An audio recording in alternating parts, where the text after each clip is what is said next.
Presidente Otton, queria agradecer imensamente as palavras a mim proferidas. Gostaria também de parabenizar o relator Alex e falar que o projeto nada mais busca do que realmente isso, uma justiça social. Quando a gente fala de motoristas de aplicativo, também os que fornecem alimentos, enfim, as empresas de aplicativo de uma forma ampla, elas se constituíram num tempo recente. E, infelizmente, a legislação trabalhista não acompanhou esse processo. Alguns países, e eu queria citar um aqui agora, o Reino Unido, já está fazendo essa correção. E começou essa briga há aproximadamente 5 anos atrás. É notável que o trabalho que vem sendo prestado pelos motoristas de aplicativo no nosso país tem ganhado uma grande amplitude em função do desemprego que também vem aumentando em escala exponencial. Mas a legislação trabalhista não está acompanhando uma realidade que foge totalmente do que vigora hoje em nosso país. Hoje o que está sendo ofertado às empresas de aplicativo não é ofertado a nenhuma empresa nacional. É importante que a gente entenda essa discrepância que está sendo criada, porque é como se nós estivéssemos criando um Vaticano na estrutura empresarial do nosso país. Algumas empresas têm determinada legislação e outras passam a ter outra completamente distinta. É importante a gente enxergar esse cenário e cabe ao Estado atuar quando isso acontece, porque há sim o hipossuficiente nessa condição, que é o motorista de aplicativo, que mesmo tendo a opção de atuar ou não como motorista, ele hoje está refém de um sistema. Ele não está tendo opção no mercado de trabalho para se inserir de outra forma. E está enxergando ali uma alternativa de levar o sustento para sua casa. Então a iniciativa das empresas ela foi muito louvável no primeiro momento.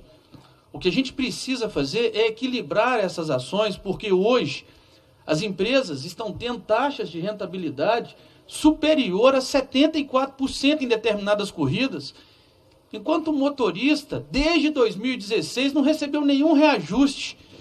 Pasmem vocês, o motorista em 2016 ele tinha 1 quilômetro rodado a R$ 4,48. Então era R$ 1,48, 1,48. Hoje, e a gasolina custava R$ 2,29.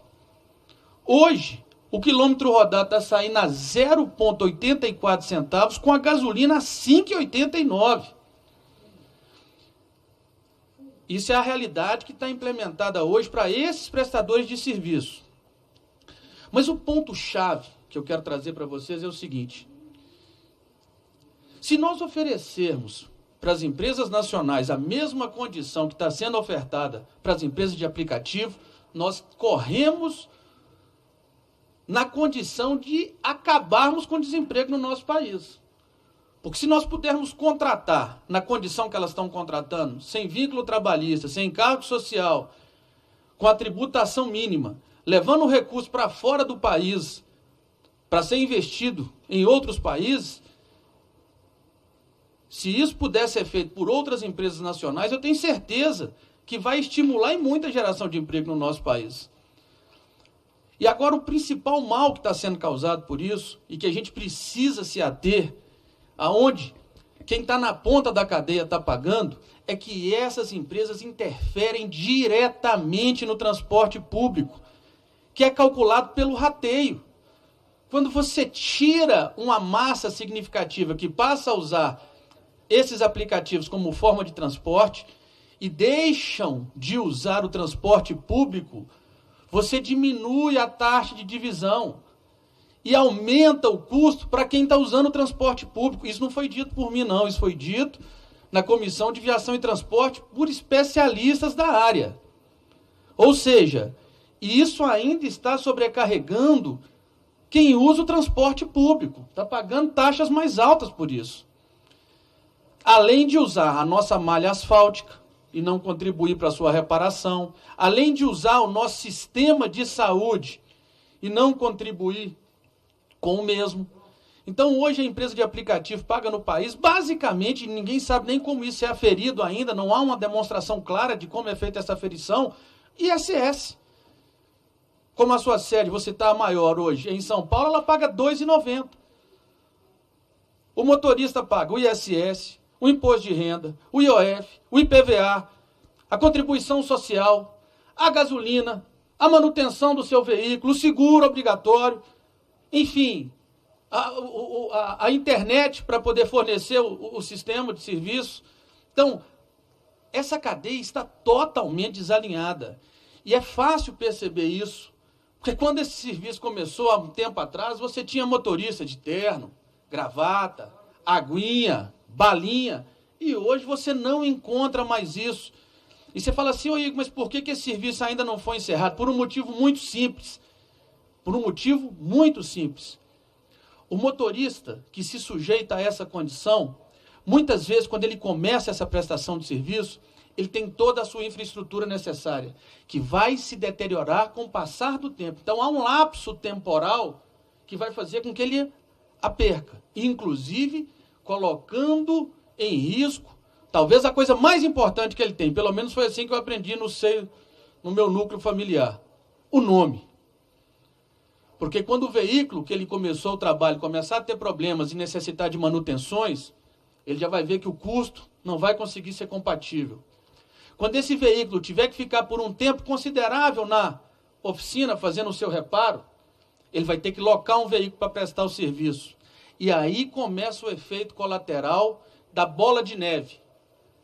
Ele vai começar a ter um custo realmente insustentável, ao ponto de perder o seu nome quando a locadora o acionar por não ter conseguido pagar pelos custos do veículo locado. Trabalhando cerca de 14 a 16 horas por dia. São informações que foram adquiridas com os próprios motoristas. E uma coisa que eu acho extremamente injusto, presidente. Hoje, o formato como o aplicativo funciona é no mesmo formato de um caça-níquel. Só dá para casa. No primeiro momento, quando você se inscreve, você entra numa linha premiada, que começa a ter todas as diretrizes para que você se vincule ao processo. E com o passar do tempo, quem entra depois de você vai ter essas mesmas prerrogativas e você vai ficando mais para o canto, as suas corridas já não serão mais a mesma. Então, na verdade, o sistema só funciona em função das empresas. Nós precisamos deixar isso muito claro. Só funciona em função das empresas. Eu sou da iniciativa privada, eu defendo o lucro, eu acho que o empresário realmente tem que trabalhar, ter lucro, sem problema algum. Mas isso não a qualquer custo. Nós não podemos estar voltando no tempo, escravizando o nosso povo para isso. E principalmente para multinacionais, para a empresa que está pegando o dinheiro aqui e levando para fora. Então a gente precisa enxergar que esse cenário é um cenário completamente diferente de uma questão de livre iniciativa. Porque ele está desequilibrando uma cadeia considerável. Então digo aqui para vocês, o Reino Unido, 16 de março agora, anunciou que os motoristas que trabalham com o aplicativo passarão a receber salário mínimo, férias remuneradas e aposentadoria. E é um dos países mais liberais do mundo. Né? E essa mudança é consequência de uma longa batalha judicial, iniciada pelos motoristas em 2016, pelos seus direitos trabalhistas, e que trabalham com esse serviço. A empresa informou que a expectativa é que a decisão não aumente as tarifas para os clientes. O salário base será oferecido pela Uber britânicos, terá de ser analisado pelo salário mínimo nacional, pago aos trabalhadores com mais de 25 anos no país, equivalente a R$ 70 por hora trabalhada. Então, isso aqui são os países que já perceberam que há um desequilíbrio na cadeia e que estão fazendo a correção. E o Brasil tem total condição de fazer isso, haja vista que hoje é o segundo maior na rentabilidade das empresas de aplicativo. Então, quem está pagando essa conta é o nosso povo e o nosso Estado. Essa conta está ficando para a gente. Os países como se diz, de primeiro mundo, estão fazendo as suas correções. E se nós não nos atermos a isso, essa conta, ela realmente ficará numa condição talvez impraticável num curto espaço de tempo. Nós temos hoje mais de 1 milhão de motoristas de aplicativo no nosso país e mais de 22 milhões de usuários. São números expressivos. E essa correção ela precisa ser feita num curto espaço de tempo. Esse projeto já está circulando nessa casa por 2 anos. Já era tempo suficiente para que nós tivéssemos atuado. E nós não estamos propondo nada, presidente, que fuja da nossa realidade. Se a gente estivesse falando aqui de uma coisa absurda para fechar uma empresa, para inviabilizar o seu trabalho, eu ainda falaria que a gente deveria rever o conceito, mas não é o caso.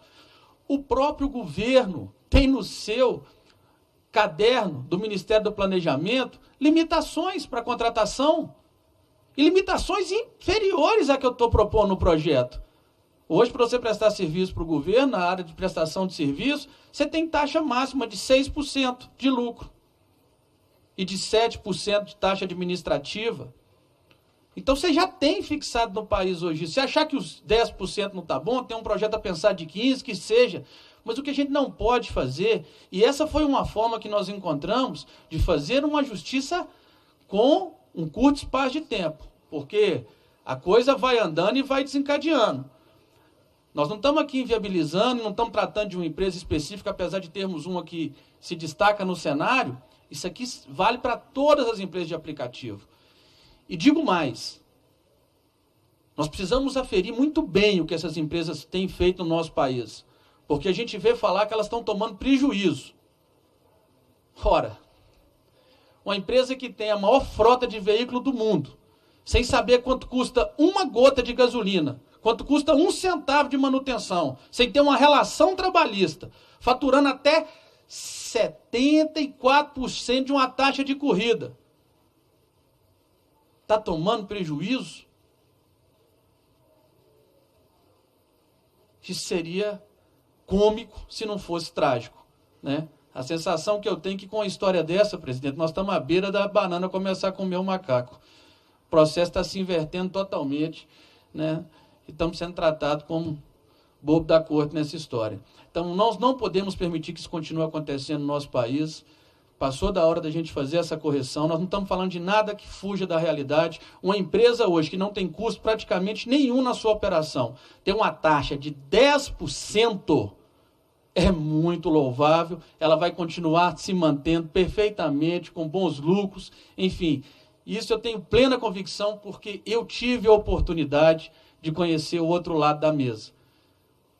Fui empresário e fui premiado por ser um dos maiores geradores de emprego do estado de Minas Gerais. Sei exatamente o que estou falando, falo com propriedade, não estou aqui naquela linha de discurso que o pessoal muitas vezes questiona, de sindicalista, enfim. Nunca fui procurado por motoristas para isso, apenas me atinei. E resolvi fazer um cálculo natural que qualquer empresário faz com facilidade, de custo, para demonstrar de forma muito clara, e é fácil, qualquer um pode fazer esse custo.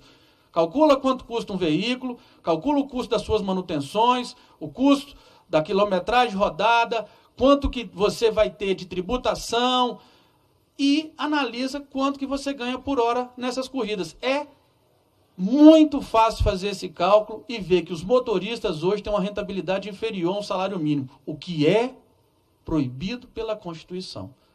Então, se tem alguém hoje que, de fato, está transgredindo as leis do país, esse alguém não é esse projeto, e nem esse propositor. Esse alguém são as empresas que estão fazendo isso, escravizando o nosso povo, e nós vamos continuar trabalhando para acabar com isso. Muito obrigado, presidente.